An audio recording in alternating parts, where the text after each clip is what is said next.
Karanganyar, Bapak Dr. Andes Edi Nugroho, Magister Engineering. Yang saya hormati Bapak Ibu Guru SMK Negeri 1 Karanganyar. Terima kasih kepada Bapak Ibu Guru yang sudah hadir pada acara diseminasi, pemahaman, dan penerapan pengamalan budaya positif untuk menyelesaikan modul 1.4 aksi nyata. Saya calon guru penggerak angkatan 9 Lita Oktavi Indriani dari SMK Negeri 1 Karanganyar. Sebelum kita memulai acara pada siang hari ini, marilah kita membaca basmalah bersama-sama terlebih dahulu.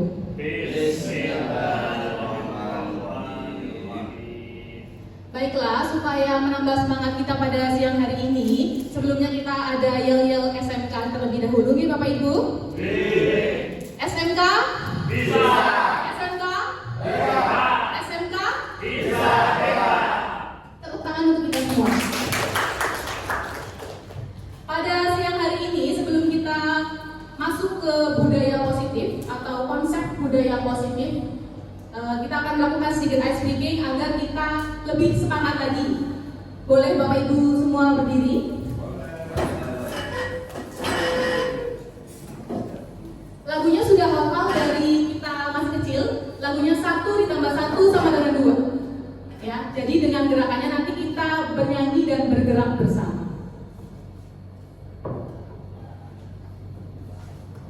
1, yuk Pak nyanyi bersama. 1 ditambah 1 sama dengan 2. 2 ditambah 2 sama dengan 4. 4 ditambah 4 sama dengan 8. 8 ditambah 8 sama dengan 16. Terima kasih, silakan duduk kembali Bapak Ibu.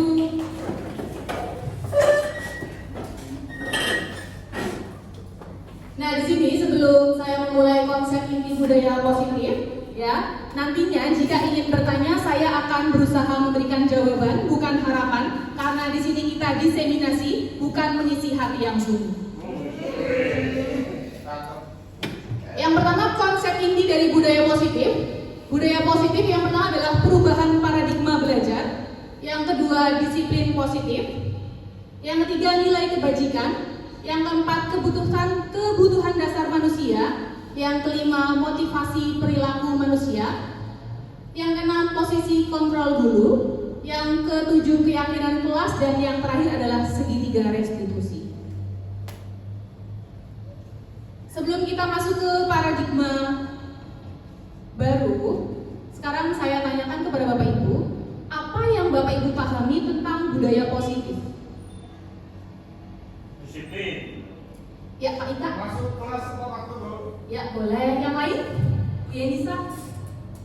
Konsep budaya positif itu menurut saya adalah keyakinan ya, atau nilai-nilai positif yang melibatkan semua sekolah. Ya, bisa juga Ibu. Jadi semua yang nantinya akan mendukung visi dari sekolah.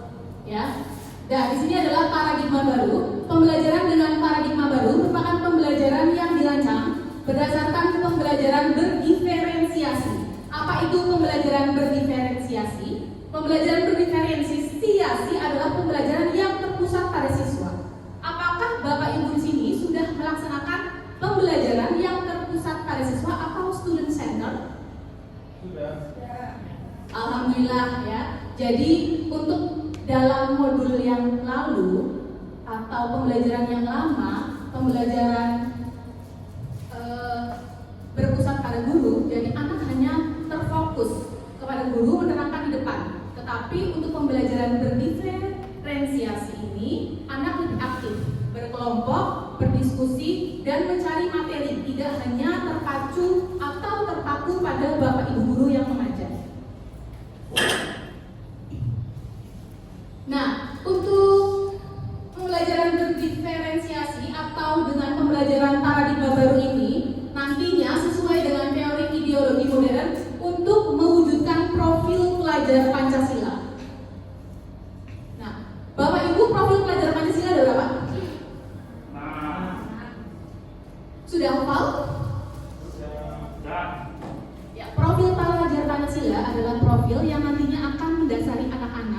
tidak hanya materinya saja, tetapi dasar dari perkembangan anak adalah profil pelajaran Pancasila.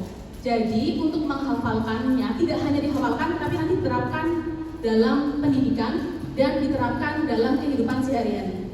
6 itu Bapak Ibu guru selain harus hafal di luar, tetapi juga harus diterapkan keyakinan di dalam diri. Sudah hafal Ibu ya bisa? Sudah. Untuk menghafalkannya kita boleh pakai lagu ya Bapak Ibu. Belajar Pancasila, beriman dan bertakwa pada Tuhan yang Esa dan berakhlak mulia, berkebudayaan global, gotong royong mandiri, kreatif dan bernalar kritis.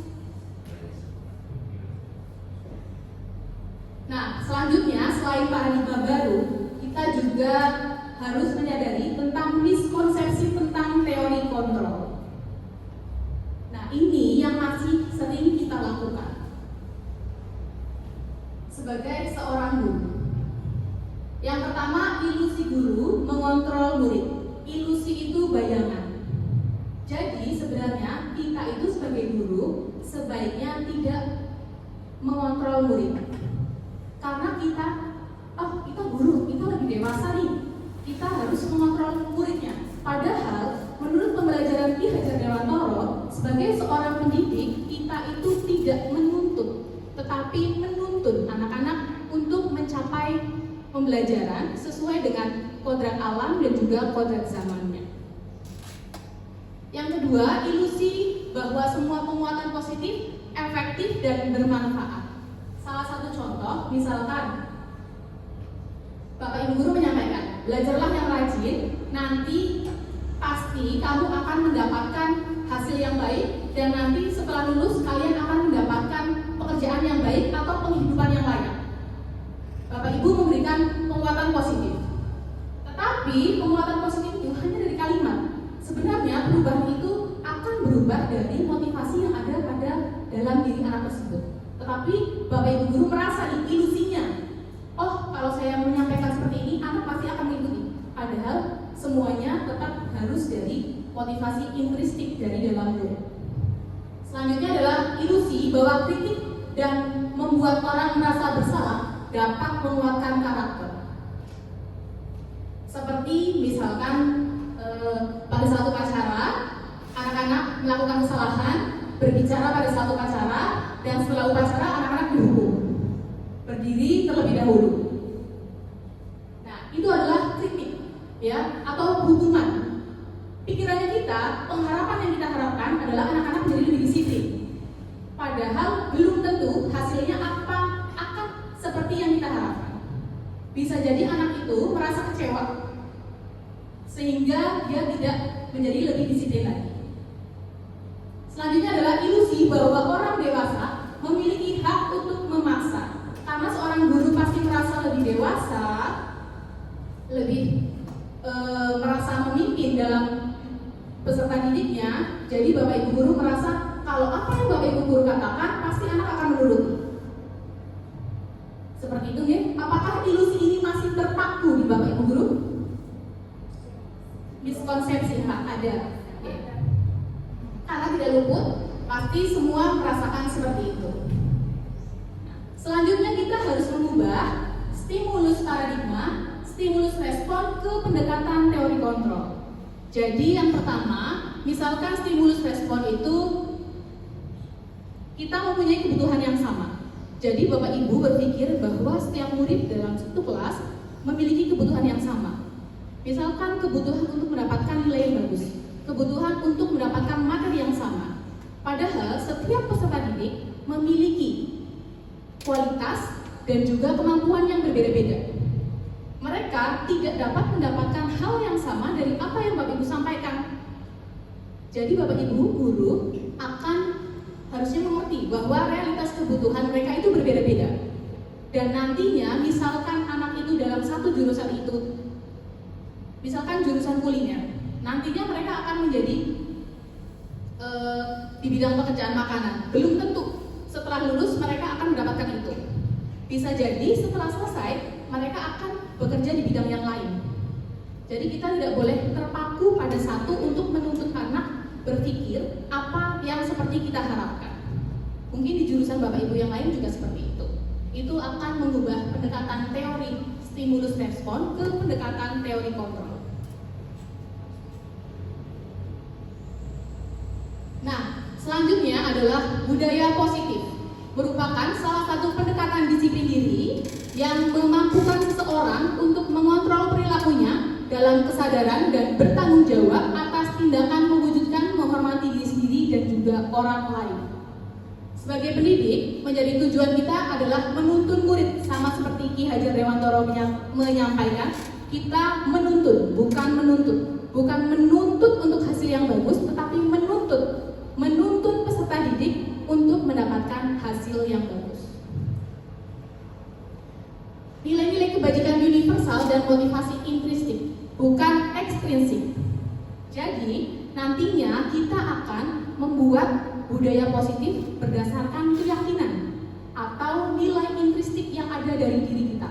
Intinya kita akan meningkatkan anak-anak bukan terpaku pada peraturan, tetapi kepada keyakinan.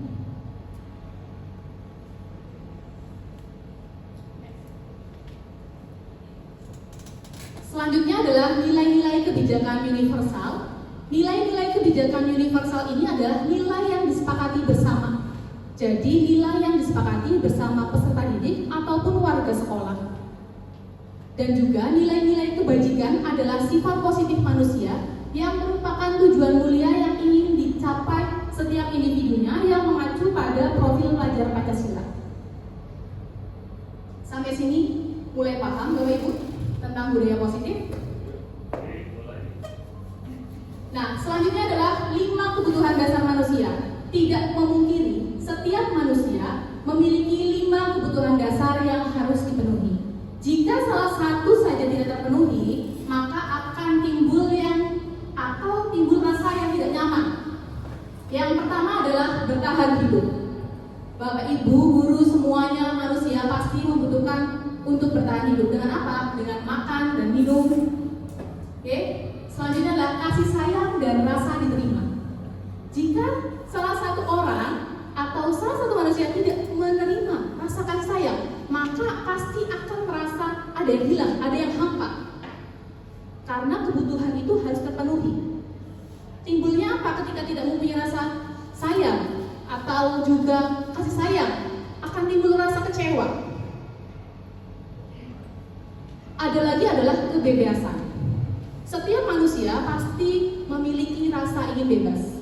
Seperti kita terikat waktu dari jam 4, dari jam 7 sampai jam 4, pasti ada rasa di sini.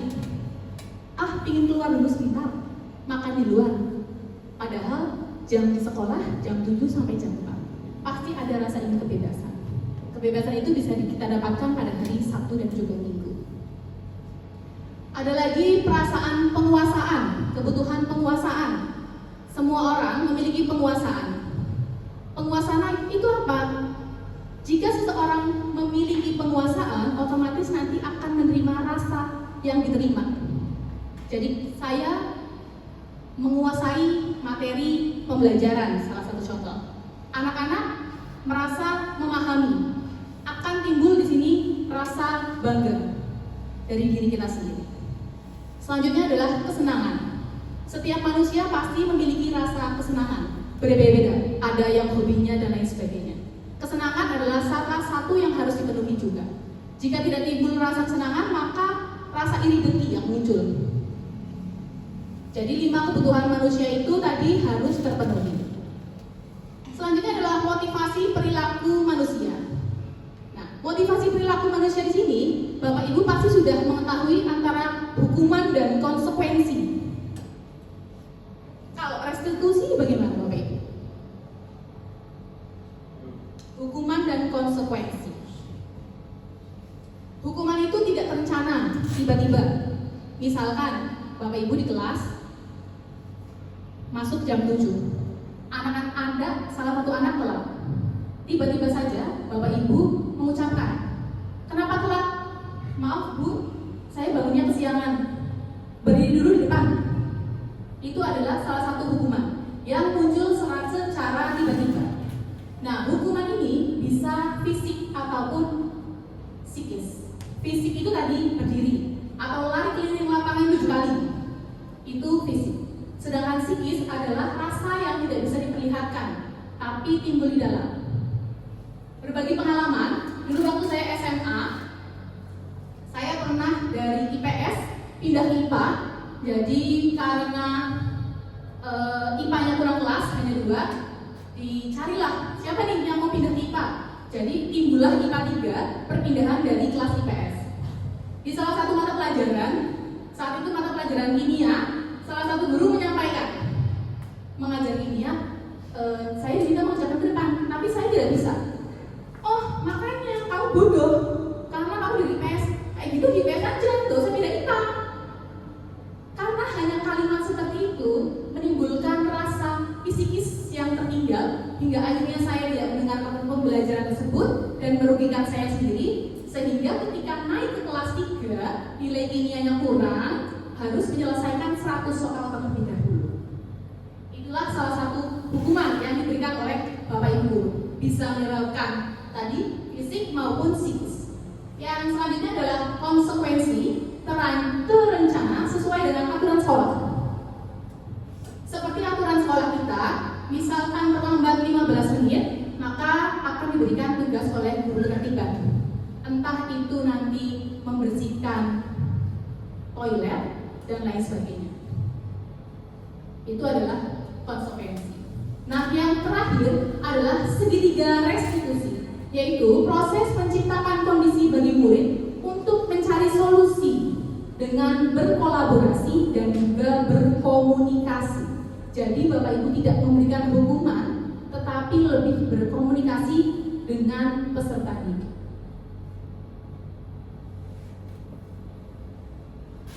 Lima posisi kontrol guru yang ada di sekolah. Yang pertama adalah penghukum, yang kedua adalah pembuat merasa bersalah, yang ketiga sebagai teman, yang keempat sebagai pemantau, dan yang terakhir sebagai manajemen.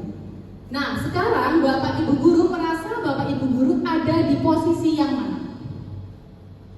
Dari kelima posisi kontrol guru di atas. Apakah sebagai penghukum? Apakah sebagai pembuat merasa bersalah? Atau sebagai teman? Dan lain sebagainya. Bu Wahyu sebagai apa, Bu?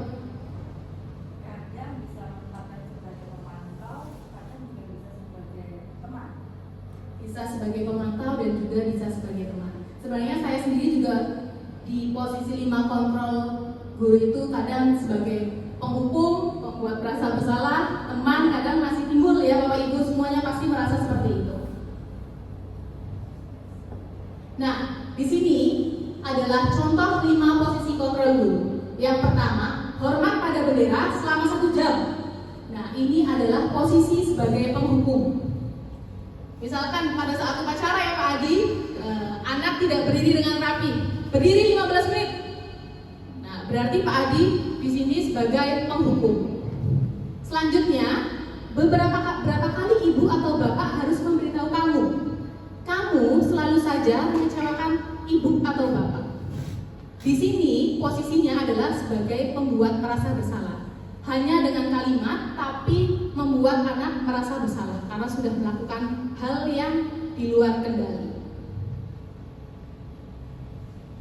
Nah, selanjutnya posisi yang ketiga bisa dengan kalimat, ayo dong ikuti aturan sekolah, tolong bantu ibu atau bapak guru sekali ini. Ya sudah, tidak apa-apa, jangan sampai berbuat seperti ini lagi ya.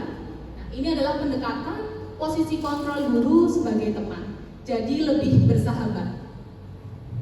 Nah, posisi kontrol yang keempat adalah sebagai pemantau. Bisa jadi kamu sudah melanggar peraturan sekolah, kamu tahu konsekuensinya. Setelah upacara, kamu beri atribut di koperasi dan jangan diulangi lagi. Misalkan ada siswa atau peserta didik kita yang tidak menggunakan kerudung yang berlabel SMK, otomatis nanti anak akan merasa bersalah dan guru menyampaikan beli kerudungnya, setelah itu jangan diulangi lagi. Itu sebagai pemantau.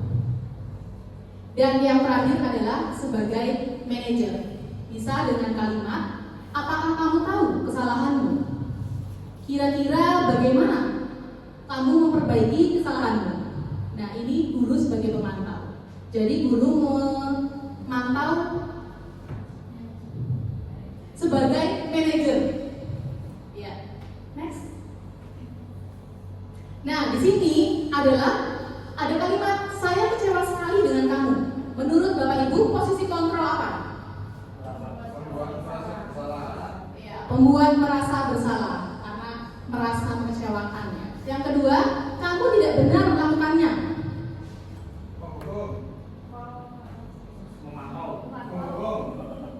Apa Pak? Kamu tidak pernah benar melakukannya. Apa Bapak Ibu? Tadi menghukum bisa dengan kalimat verbal ataupun bisa dengan fisik. Apa Pak? Bu? Penghukum. Selanjutnya, apa rencanamu untuk menyelesaikan masalah ini? Sebagai manajer. Selanjutnya, ayolah lakukan demi kebaikan Bapak Ibu. Sebagai teman. Dan yang terakhir, kamu tidak pernah mendapatkan nilai jika tidak mengerjakan tugas.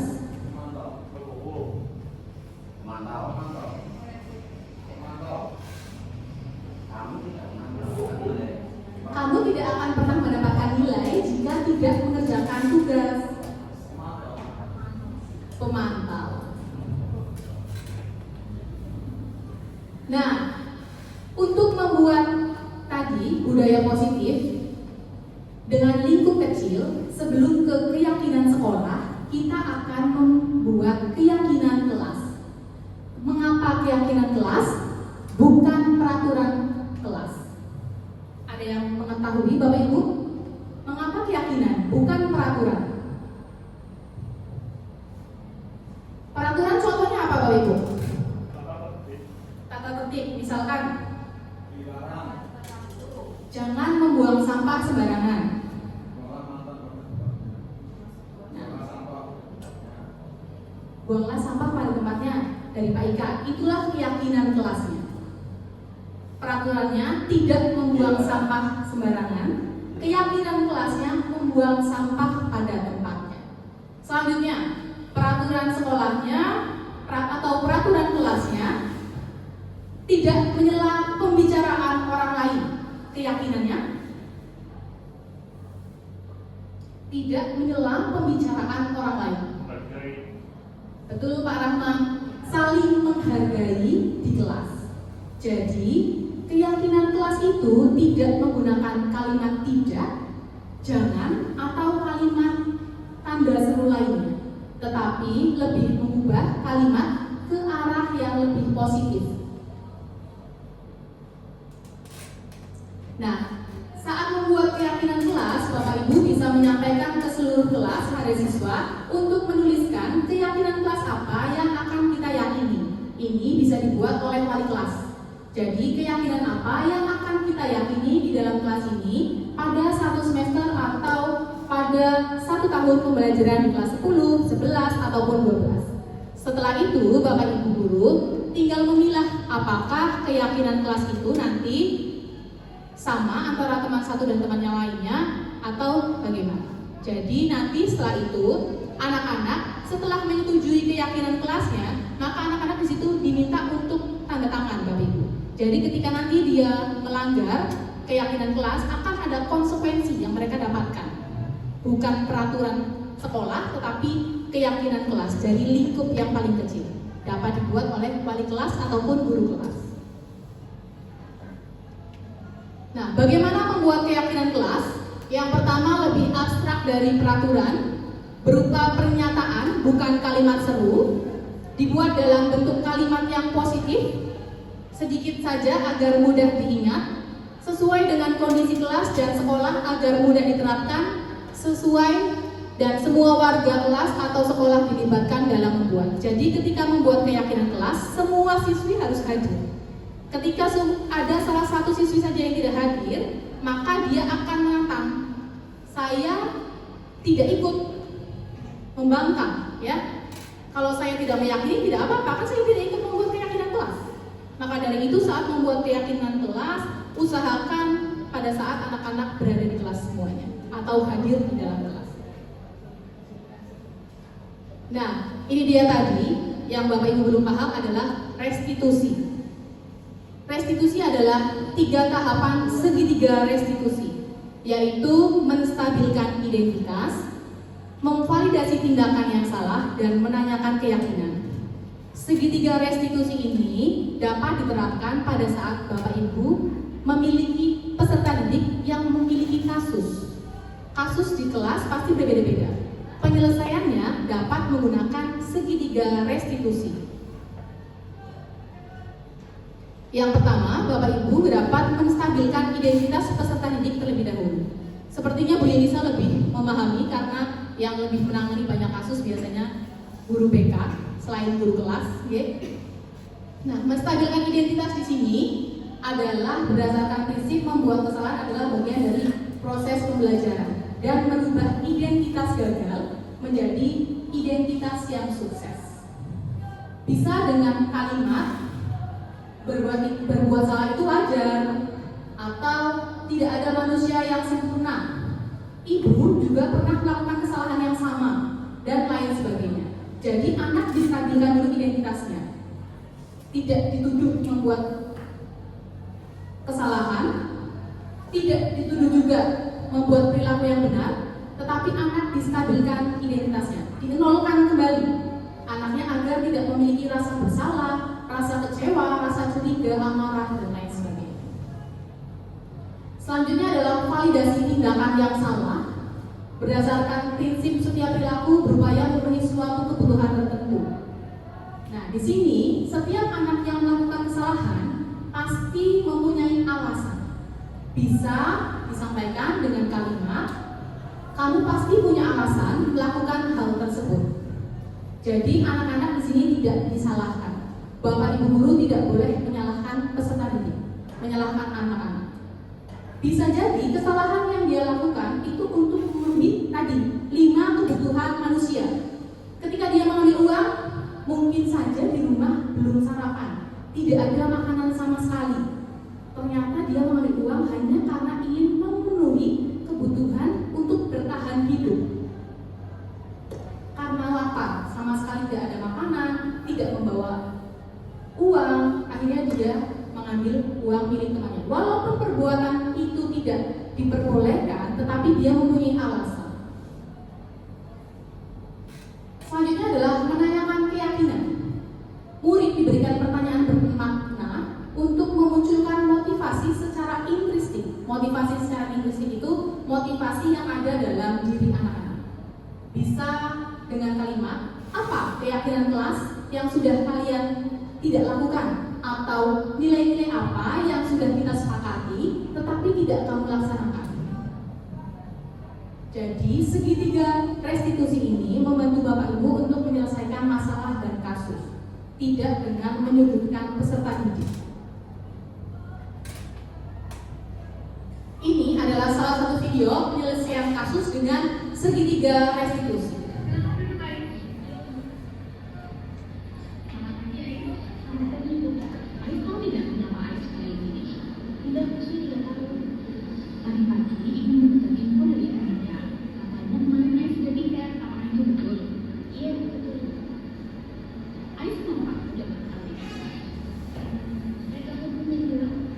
Tidak apa-apa, kali ini ibu hanya mencari solusi agar kita bisa menyelesaikan masalah ini.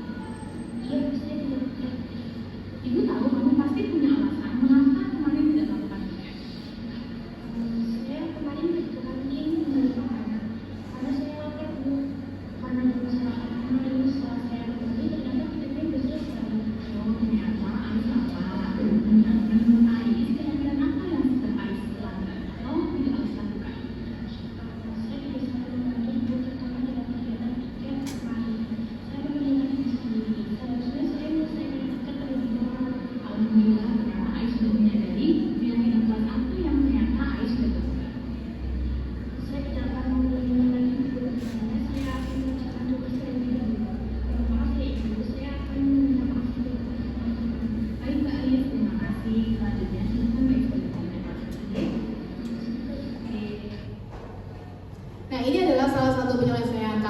dengan segitiga restitusi, di mana AIS saat itu tidak melakukan piket. Nah, Bapak Ibu bisa menerapkan segitiga restitusi ini pada kasus yang nanti Ibu Bapak tangani di kelas.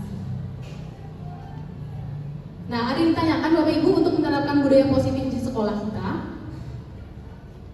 Bapak Ibu pasti sudah mengetahui jika di peraturan sekolah kita banyak sekali peraturan-peraturan sekolah, juga peraturan-peraturan kelas. Nah, selanjutnya tugas Bapak Ibu adalah bagaimana agar peraturan itu tidak menjadi peraturan tetapi menjadi keyakinan. Karena keyakinan adalah salah satu dasar yang timbul dari motivasi yang ada di dalam diri kita. Ketika peraturan itu tertulis tetapi kita tidak menyadari apa itu peraturan, maka dan tidak menerapkan, maka tidak akan terjadi.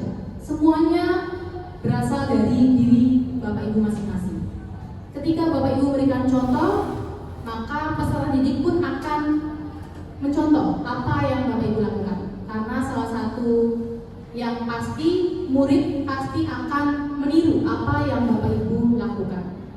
Salah satu hal yang paling penting atau salah satu contoh kecil tetapi sangat sering dilakukan adalah ketika kita tidak masuk ke kelas tepat waktu.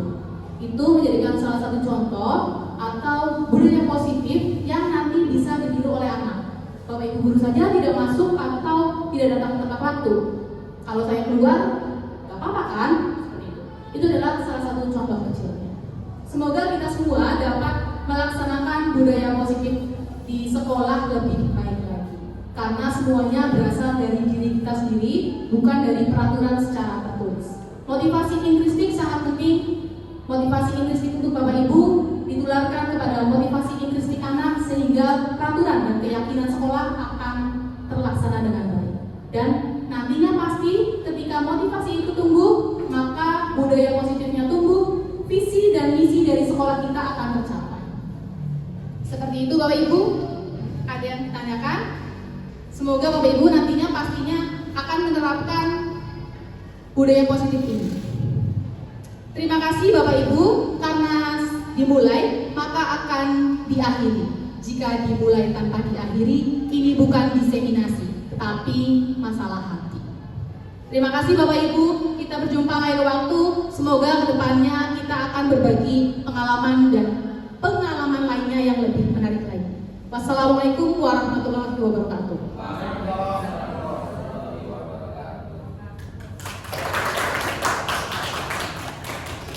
Terima kasih Bapak Ibu.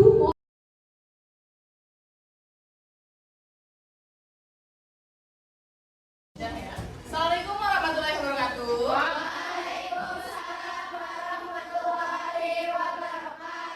Ya, selamat siang. Gimana kabarnya hari ini? Oke. Pada hari ini kita akan membuat keyakinan kelas. Ada yang sudah tahu keyakinan kelas itu apa? Peraturan kelas sudah tahu? Nah, peraturan kelas hampir sama dengan keyakinan kelas, tapi untuk keyakinan kelas itu tidak menggunakan kalimat tidak atau jangan. Keyakinan kelas ini dibuat agar kalian lebih nyaman lagi di dalam kelas dan lebih nyaman berkomunikasi dengan guru dan juga teman satu. Nah, Ibu akan membagikan sticky note ya. Hari kemarin sudah saya bagikan. Silahkan sticky note ini diisi. Keyakinan apa yang ingin kalian dapatkan di dalam kelas? Misalkan saling menghormati, saling menghargai, dan lain sebagainya. Waktunya 1 menit cukup? Setelah selesai, silahkan nanti tempelkan lagi di depan. Ya, tempelkan di depan di sebelah mana yang masih kosong, ditempelkan. Nanti Ibu akan memilih mana saja keyakinan yang akan kita dapatkan di kelas ini. Mungkin dari dalam satu kelas ini ada keyakinan yang sama, nanti kita akan memilih satu. Seperti itu? Ya.